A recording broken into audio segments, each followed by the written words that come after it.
Deuteronomy chapter 14. You should, sorry, Deuteronomy chapter 14. You are the children of the Lord your God. You shall not cut yourselves nor shave the front of your head for the dead. For you are the children of the Lord your God. You shall not cut yourselves nor shave the front of your head for the dead. For you are a holy people to the Lord your God, and the Lord has chosen you to be a people for himself, a special treasure above all the peoples who are on the face of the earth. You shall not eat any detestable thing. These are the animals which you may eat: the ox, the sheep, the goat, the deer, the gazelle, the roe deer, the wild goat, the mountain goat, the antelope, and the mountain sheep. And you may eat every animal with cloven hooves, having the hoof split into two parts, and that chews the cud among the animals. Nevertheless, of those that chew the cud, or have cloven hooves, you shall not eat, such as these: the camel, the hare, the rock hyrax, for they chew the cud but do not have cloven hooves. They are unclean for you. It makes sense because when a mountain lion attacks you, it's in a documentary that if a mountain lion attacks you, you can get very bad infections to where you may have to cut off your arms or your legs. Verse 8. Also the swine is unclean for you, because it has cloven hooves, yet does not chew the cud.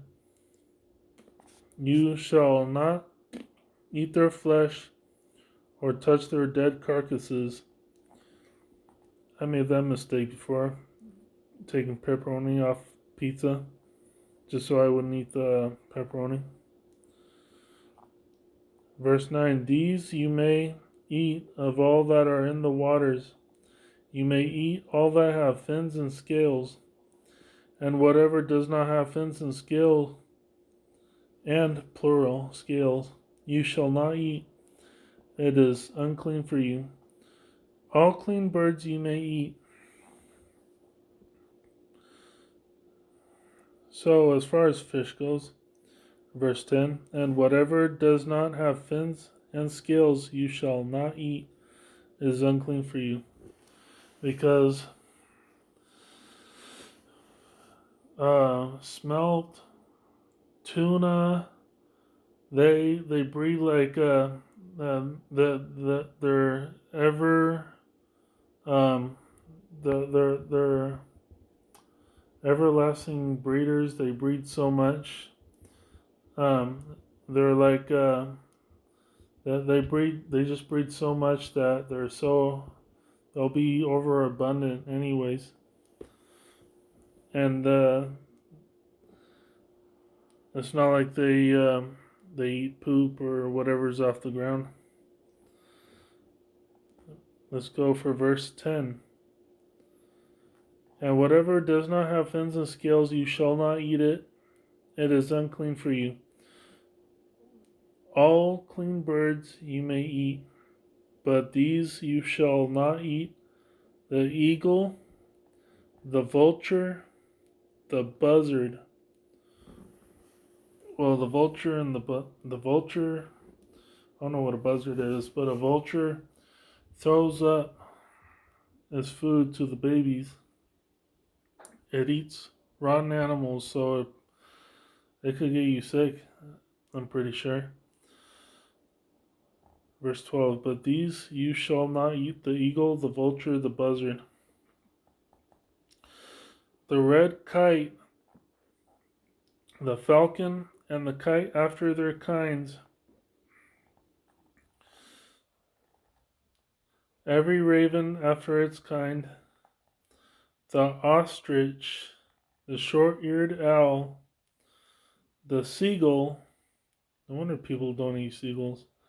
And the hawk after their kinds, the little owl, the screech owl, the white owl, the jackdaw, the carrion vulture, the fisher owl, the stork, the heron after its kind, and the hoopoe and the bat. You hear of bats getting sick in China. Verse 19. Also, every creeping thing that flies, which means cockroaches, locusts, flies, gnats, whatever, is unclean for you. They shall not be eaten. You may eat all clean birds. You shall not eat anything that dies of itself. You may give it to the alien who is within your gates, that he may eat it, or you may sell it to a foreigner. For you are a holy people to the Lord your God. You shall not boil a young goat in its mother's milk. You shall truly tithe all the increase of your grain that the field produces year by year. And you shall eat before the Lord your God in the place where he chooses to make his name abide the tithe of your grain and your new wine and your oil, of the firstborn of your herds and your flocks, that you may learn to fear the Lord your God always.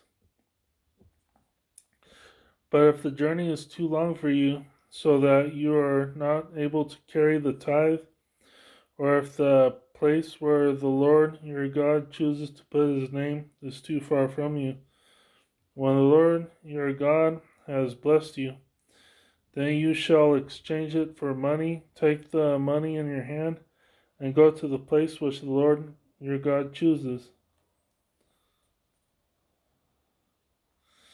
And you shall spend the money for whatever your heart desires, for oxen or sheep, or for wine or similar drink. For whatever your heart desires, you shall eat there before the Lord your God, and you shall rejoice, you and your household. You shall not forsake the Levite who is within your gates, for he has no part nor inheritance with you. At the end of every third year, you shall bring out the tithe of your produce of that year and store it up within your gates. And the Levite, because he has no portion nor inheritance with you, and the stranger and the fatherless and the widow who are within your gates may come and eat and be satisfied, that the Lord your God may bless you in all your works of your hand which you do. So by tithes, I wonder if they're meaning like trading off fruits, vegetables, those kind of tithes. It could be according to fruit, vegetables, food, or money. I'm not sure yet, but we'll keep reading on. Thank you very much for chiming in.